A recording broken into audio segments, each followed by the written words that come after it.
Bismillahirrahmanirrahim. Di kota Kufa, di Irak, pernah ada satu orang namanya Thabit.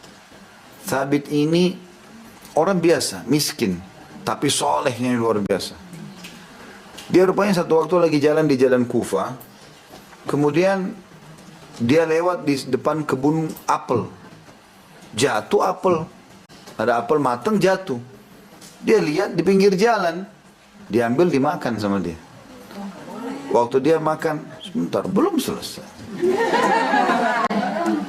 Maka pada saat dia lagi makan apel itu, dia lagi kunyah dan sudah habis setengah apel.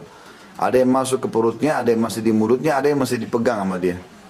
Tiba-tiba dia berpikir, ini halal nggak buat saya? Dalam kondisi dia ketakutan, dia langsung masuk ke dalam kebun tersebut. Dia temu ada satu gubuk, langsung dia ketuk. Setelah salam, dia jawab salam, lalu dia bilang, saya tadi lewat di depan kebun anda ini dan saya temukan ada apel jatuh. Saya pikir itu halal buat saya. Karena memang dasar hukumnya, kalau buah sudah keluar dari tempatnya, ada yang menghalalkannya gitu kan. Tetapi dia sebagai bentuk keimanan takut dia. Dia bilang tolong halalkan buat saya. Ini setengahnya masih ada, setengah sudah saya makan. Kata orang yang di gubuk itu, saya bukan pemilik kebun ini. Saya hanya penjaganya saja. Pemilik kebunnya tinggal 1 hari 1 malam dari sini. Maka kata Thabit, sebentar. Mau lanjutin nggak? Kata Thabit, demi Allah saya akan cari rumahnya, walaupun sehari semalam. Jalan kaki. Dia jalan ke kotanya orang itu. Tapi ceritanya tidak disebutin kotanya mana. Yang jelas sehari semalam perjalanan. Dia jalan kaki. Sampai tiba di alamatnya ketemu.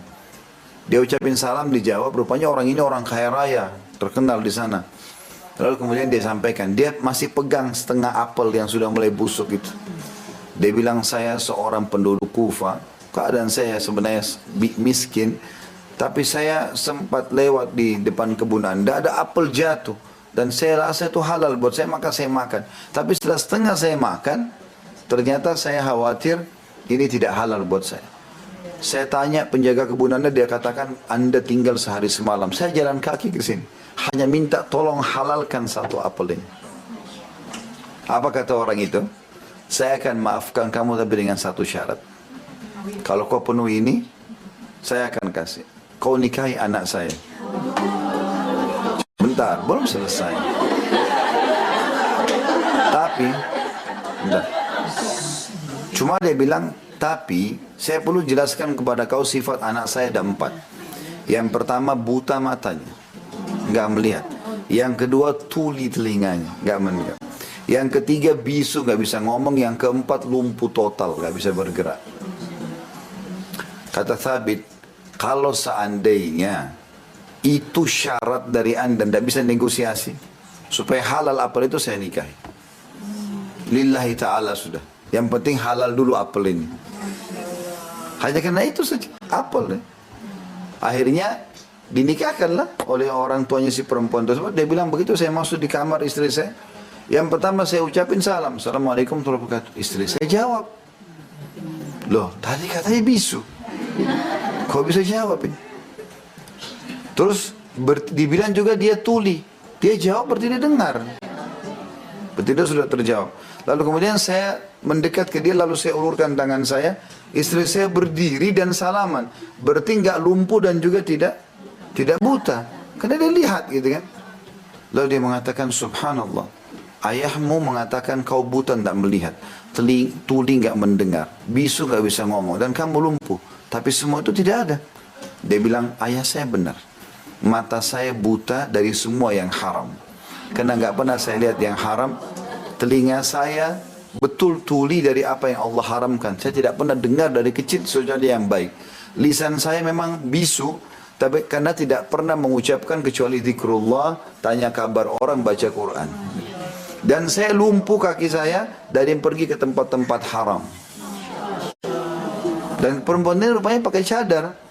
Kata Thabit, saya pun merasa bersyukur, alhamdulillah. Tadinya dia pikirkan memang dia terima apa adanya ini, lumpuh pun dia terima.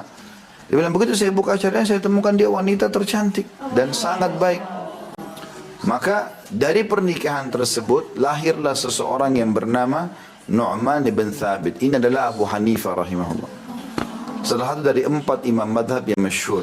Seluruh Turki, seluruh Eropa, seluruh India dan Pakistan pakai madhabnya di jutaan orang.